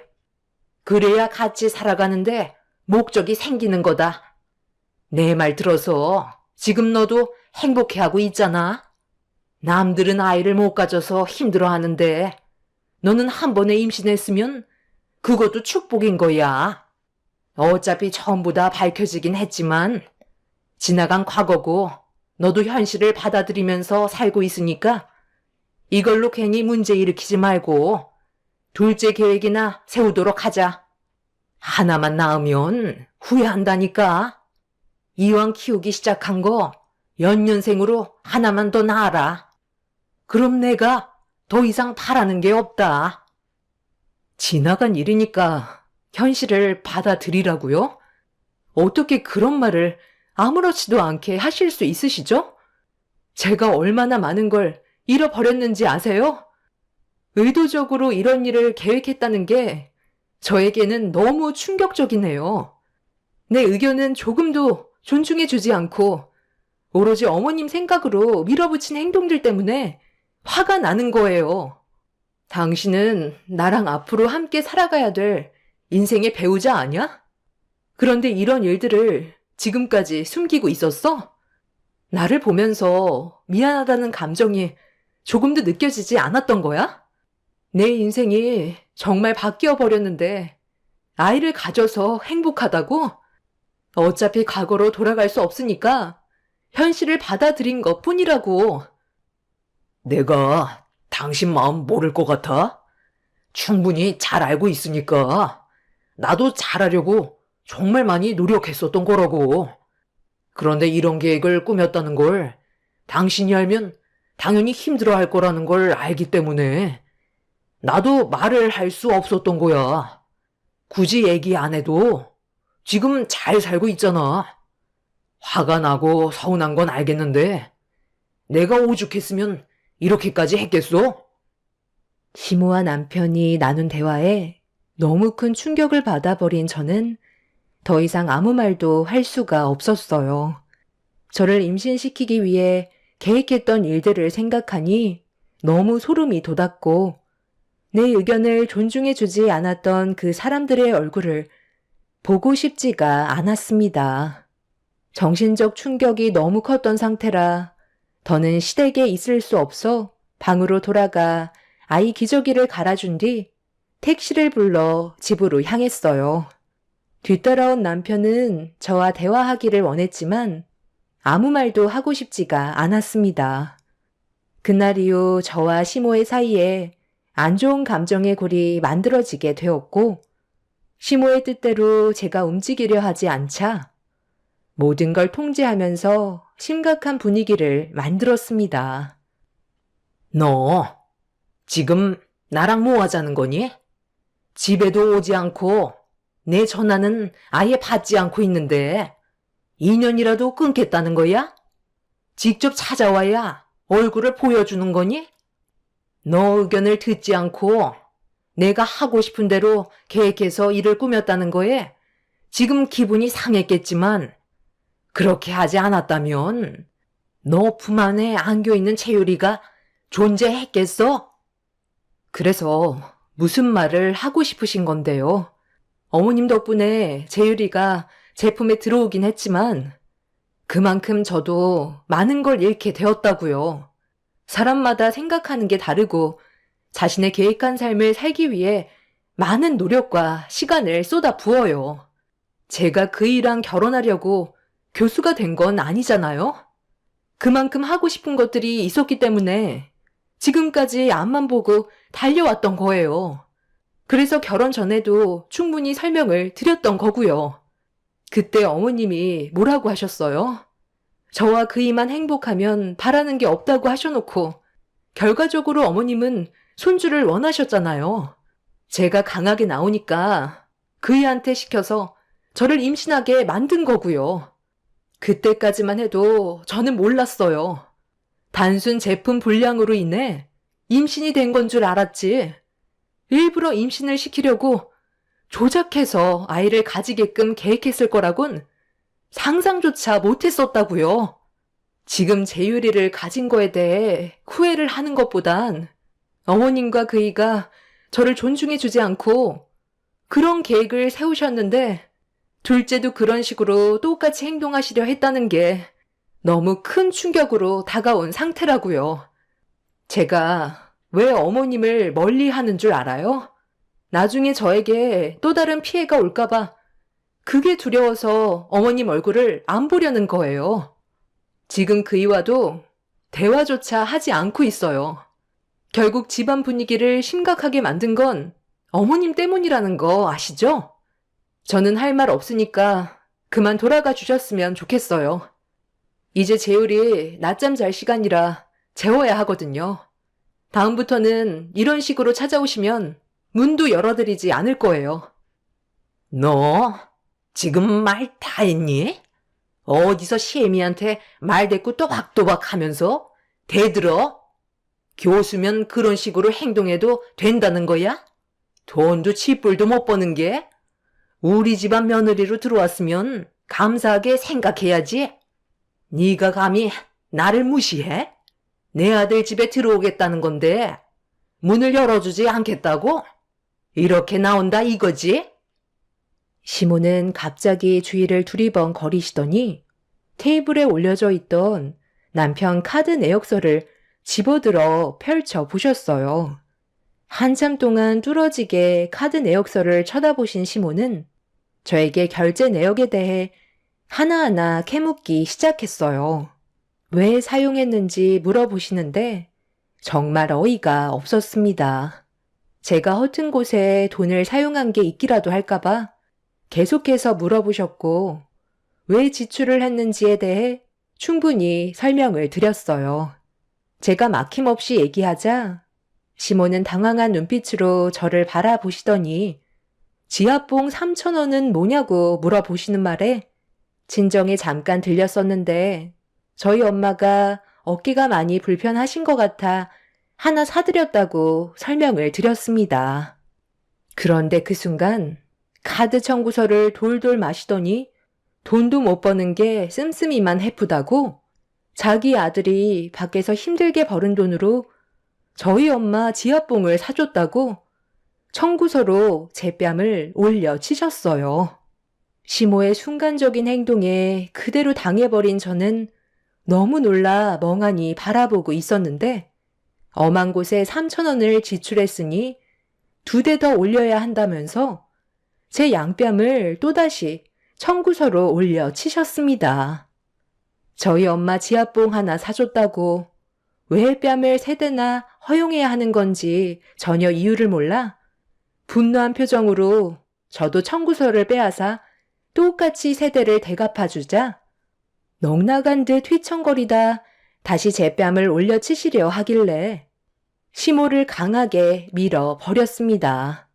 뒤로 넘어진 시모는 오늘 끝장 볼 줄 알라며 양팔에 옷을 걷어 올리셨어요. 그리고 저를 분노한 눈빛으로 바라보시며 달려드시려는 순간 현관 비밀번호를 누르는 소리가 들렸습니다.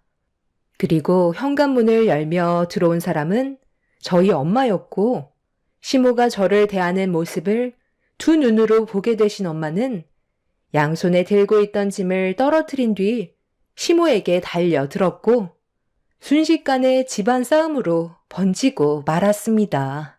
항상 무슨 문제가 있을 때 침착하게 모든 걸 해결하셨던 엄마가 그날 이성을 잃어버린 모습은 살면서 처음 보게 되었는데 정말 무서울 정도로 변해 버리셨어요. 시모는 분노한 엄마를 감당하지 못하고 결국 무릎을 꿇게 되었습니다. 저는 엄마한테 왜 이런 일들이 생겼는지 전부 다 설명을 드렸어요. 시모는 아무 말도 하지 못한 채 고개만 떨구고 있었죠. 시모가 제 뺨을 올린 부분에 대해서는 그냥 넘어가지 못할 것 같다며 법적으로 해결하는 게 좋을 것 같다고 말씀하신 뒤 시모에게 당장 나가라고 목소리를 높이시자 시모가 억울하다는 표정으로 입을 여셨습니다. 사돈, 정말 너무 하시네요. 아무리 자기 딸이라고 너무 일방적으로 한쪽 편만 드는 거 아니에요? 제 입장도 생각해 주셔야죠. 오죽했으면 그랬겠어요. 지나간 일이야. 그렇다고 칩시다. 그런데 남의 딸 얼굴에 손을 댄 건 잘못된 거 아니에요? 전에 그런 일이 있었으니 서운한 감정이 남아있을 수 있는 거고 제 딸 기분이 아직 풀리지 않았으면 충분히 반성하시고 좋게 풀 생각을 해야지. 저한테 지압봉 하나 사줬다고 뺨을 3대나 올려 붙여요? 제가 가지고 온 처짐이 뭔 줄 아세요? 김서방이 좋아하는 것들만 준비해서 싸온 음식들이라고요. 사돈은 내 딸을 위해 뭘 해줬는데요? 자식만 가지라고 했지.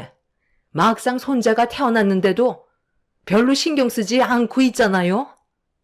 제가 오늘 오지 않았다면 아주 대참사가 일어날 뻔 했겠어요. 저는 절대 그냥 넘어가지 않을 테니까 법정에서 보는 걸로 합시다. 희선아, 짐 싸라. 우리 집에 가서 생활하는 게 좋을 것 같다. 그리고 당장 김서방 튀어오라고 문자 한 통 넣어놔. 시모는 일을 크게 만들지 말라고 저희 엄마한테 부탁했지만 그냥 넘어갈 생각이 전혀 없으셨어요. 그렇게 저는 엄마와 함께 친정으로 들어가게 되었고 이런 상황을 대충 듣게 된 남편은 퇴근 후 저희 부모님 집으로 급하게 달려와 대신 용서를 구했지만 부모님께서는 화를 가라앉히지 못하셨습니다. 사돈이 그런 행동을 했다는 건 앞으로도 또 그런 일들이 충분히 일어날 수 있다는 건데, 우리가 어떻게 그냥 넘어갈 수 있겠나? 서로 가족이 됐으면 한쪽 의견에 치우치는 게 아닌 충분히 의논을 하고 계획해서 일을 진행해야지. 무조건 일방적으로 행동하면 되겠나? 이런 일이 오기 전에 잘 했어야지. 제가 할 말이 없습니다. 그런데 저희 엄마 입장도 좀 생각해 주세요. 오죽했으면 그렇게까지 하셨겠어요. 좋게 해결하는 게 좋을 것 같습니다. 좋게 해결하라고? 내 딸이 벌써 평생 지울 수 없는 상처를 받았는데 내가 자네 얼굴에 뺨을 3대나 올려치는 걸 사돈이 목격했어도 좋게 해결했을 것 같나? 내가 현관문을 열고 두 눈으로 본 장면이 뭐였는지 알아? 사돈이 손을 높이 들어 올린 상태로 내 딸을 내려치려 했다는 거야. 내가 그날 가지 않았다면 더 큰 일들이 생겼을 거라고. 자네도 처신을 그런 식으로 하면 어떡해? 내 딸이 원하지 않는다고 했으면 시간을 두고 해결할 생각을 해야지. 그 제품을 뚫어서 임신을 하게 만들어? 그것도 사돈이 계획한 거라며? 이럴 거였으면 내 딸과 왜 결혼한 거야? 자네가 중간 역할을 제대로 못해서 이런 일이 발생된 거 아닌가? 아이, 그러니까 제가 잘못했다고 하잖아요. 왜 일을 더 크게 만드시려는 건데요? 여기에서 그만하자니까요. 저도 정말 중간에서 얼마나 힘든 줄 아세요? 이선희도 이런 식의 삶을 원한 건 아니겠지만 저도 마찬가지라고요. 더러워서 정말 사위 노릇 못 해먹겠네요. 법적으로 하던 알아서 하세요. 먼저 일어나겠습니다. 시모가 제 뺨에 손을 올린 것 때문에 마음이 아파서 남편한테 하소연을 한 건데 처음에는 잘못을 인정하더니 더는 듣고 싶지가 않았는지 오히려 저희 가족에 대한 불만을 털어놓고 제가 맞을 짓을 했다면서 더 이상 대화를 나누고 싶지 않다고 자리에서 일어나 버렸어요. 부모님은 어이가 없다는 듯 남편을 바라보고 있는데 현관문 앞에 있던 화분을 발로 사정없이 걷어차 깨버린 뒤 뛰쳐나갔습니다. 와장창 깨지는 소리에 자고 있던 아이가 놀랐는지 자지러지게 울고 있는데 남편은 뒤도 안 돌아보았어요.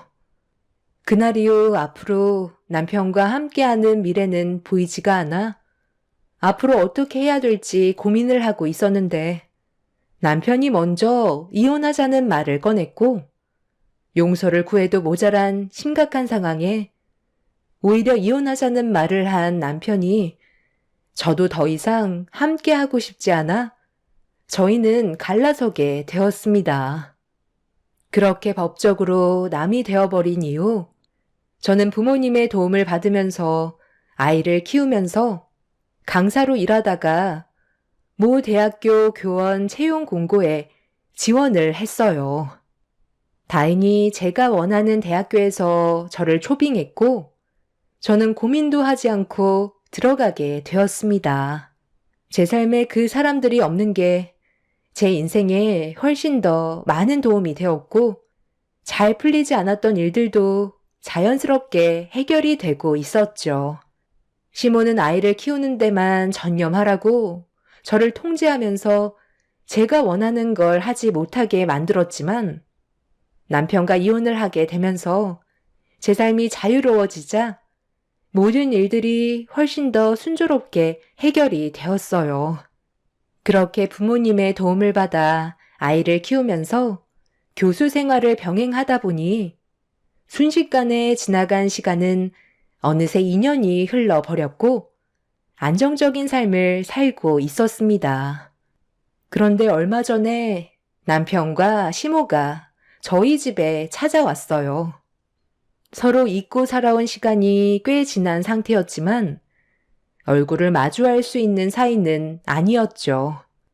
그런데 시모가 울상을 하며 한마디 했습니다. 요즘 내가 사는 게 사는 것 같지가 않다. 이놈은 뭐가 문제인지 데려오는 여자들은 죄다 물건이었지 뭐냐. 맨날 여자한테 돈만 털리다가 이번에는 상당히 크게 물려서 돈을 홀라당 날려먹었다. 이래서 여자를 잘 만나야 한다고 했는데 왜 우리가 너를 몰라봤나 몰라. 시간이 많이 늦긴 했지만 우리 다시 시작해보는 게 어떻겠니? 그때는 너무 화가 나서 내 아들이 다른 여자 만나 행복하게 살 줄 알고 진짜 포기각서까지 쓰게 했지만 지금 와서 생각해보니 너무 후회스럽구나. 더군다나 너희 시아버지였던 그 양반이 운영하던 양말 공장에 화재가 나서 지금 사는 환경이 상당히 어려워졌거든. 그러다 보니 과거의 일들을 계속 회상하게 되고 너와 좋았을 때가 생각이 나더라. 내 손자는 잘 지내고 있고 얼굴 한번 보여줬으면 좋겠는데 괜찮을까? 그때도 연락 없이 찾아오시더니 이번에도 연락 없이 오셨네요.